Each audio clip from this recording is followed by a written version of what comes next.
Paano ko daw ginawa yung ganitong video? Guys, yung malaking bote ng alak, no? Ng beer. Tara, madali lang po to guys. Samahan nyo ako sa CapCut. Open CapCut, click new project. Kaya po, hanapin mo yung video na ginawa mo. Ito sa akin.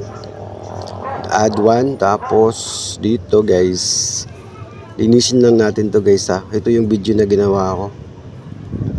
Bali, nag-acting lang ako dyan na ano. Na kunwari nanghihingi ng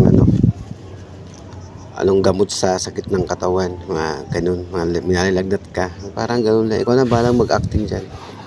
Tapos yan lang. Tapos pagkayo ko muna guys, dun mo na i-split yan guys, split mo yan guys. Tapos i-delete mo na yung sa kanan. Tapos yung CapCut na logo, delete na rin yan. Tapos balik ka dun sa part na nag-entrance ka na para hindi masyadong mahaba.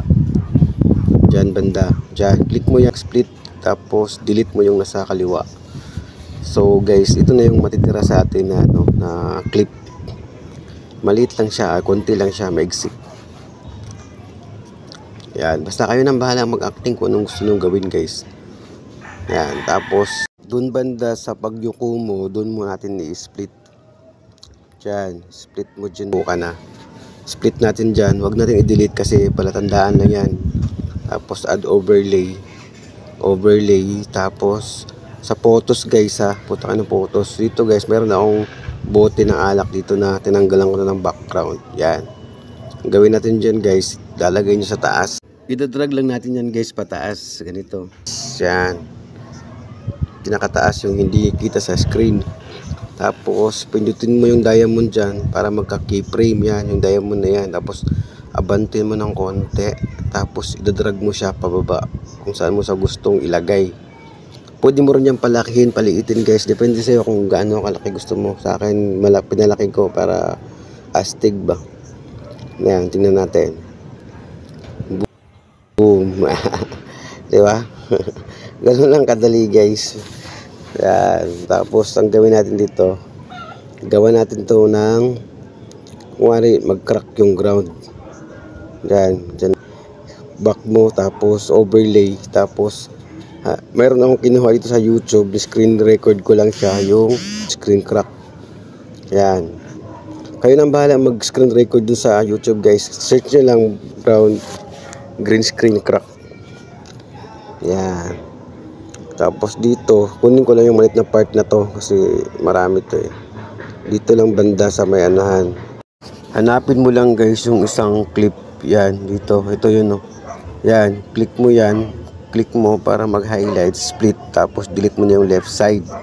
Itong maliit na to, gagawin natin to, transform natin to. Hanapin mo yung transform, resize guys. Tapos i-drag mo siya ngayon papunta dun sa green lang. Yung green lang ang kunin mo guys, kasi screen record lang to. Yan, dapat walang itim dyan, dapat green lang lahat. Tapos check. Yan, tapos drag natin dito doon sa konti. Tatapat natin to guys sa bote. Tansyain natin to na tatapat nyo sa bote. Dapat pagka bagsak ng bote saka siya lalabas. Tansyain nyo po guys. Yan, adjust mo pa. Tapos guys, click mo yan para mag highlights. Tapos hanapin mo yung remove background. Pag remove background, hanapin mo yung chroma key. Tapos yung checkered na bilog, adjust mo na sa green. Tapos yung mga lato-lato nito guys, adjust mo na to para mawala yung kulay green. Ayan, tingnan natin. Tapos ilagay natin to sa pinakapuwet ng bote kasi dun magka-crack. Dyan banda. Dyan. So pansin natin guys, hindi lata yung crack. Kaya ang gagawin natin guys, adjust natin to doon sa may puwitan ng bote. Yan, tapos i-adjust mo ngayon siya guys para mag-cashes talaga siya dyan sa puwitan ng bote. Tapos click mo ulit yung chroma key, adjust natin yan yung lato-lato guys kasi masyado pa siyang hindi halata yung crack. Dilitan lang natin yung number. Yan, okay na yan green guys, gagawa natin ng paraan yan mamaya. Tingnan natin ulit kung anong itsura. Boom. Kaso hindi sabay siya guys. Bang, hulay yung crack, dapat sabayan. Adjust natin ng konti to para paglapag ng puwet ng magka-crack na. Yan. Ayos na yan guys. Tapos next is punta tayo ng adjust guys. Yan. Para mawala yung green, punta ka ng HHL. Yan. HHL, click mo yung green, tapos ibaba mo sa lahat guys, i-zero mo sila. Tapos yung lightness, itaas mo. Yan, okay na, nawala na yung green guys. Wala na, solved na atong walang problema. So guys, check natin kung okay na. Yun, diba? Okay na guys, sabay na yung landing saka yung pag-crack ng sahig. Ang dito na lang guys ay nawawala siya. Papantay natin to guys. Kasi diba, nawala yung bote saka yung crack. Yan, unahin natin yung bote. Click mo yung ano, tapos i-drag mo ng konti. Yan, pantay lang dun sa unahan. Tapos yung sumunod naman ito, click mo yan para mag-highlights. Tapos hanapin mo yung speed guys. Saan ba yung speed? Babagalan natin to eh. Yan, speed. Tapos normal, tapos i-drag mo na lang ng konti para bumagal siya. Tapos lumagpas, diba? Drag mo yung dulo, ipantay mo ulit dun sa white line. Click mo yan. Tapos i-drag mo. Diyan, okay na yan. Pantay na yan guys. Check natin ulit guys ang resulta. Yan, kunwari bam, o diba? Ayos lang. So ano, ang problema na lang natin dito guys, ano na lang, yung effects na lang, yung lightning. Gusto mo may lightning, pero okay na sana to. Pero kung gusto mo may lightning, punta ka ng effects, tapos video effects, video pala. Tapos pagka video effects, hanapin nyo po, type nyo po dyan sa search bar, sa search icon, yung lightning. Yan, lightning. Huwag yung pipiliin yung pro guys ha, kasi hindi mo ano yun. Yan, yung pinakauna, yung walang pro, kasi hindi mo ano yan, magagamit, hindi mo ma-download. Tingnan natin ulit, tapos back, yung arrow sa baba, back.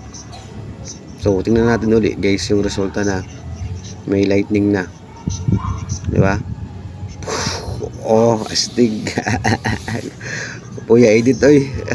Pero guys, marami pa siyang lightning na sobra. Kaya ang gawin natin nito, click mo yung uli sa taas, bawasan natin yung lightning.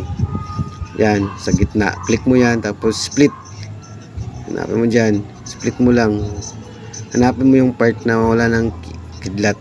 Yan, split mo yan, tapos click mo yung nasa kanan, right side, split. Walang i-delete ha. Tapos punta ka ng effects, body effects, video effects, tapos none.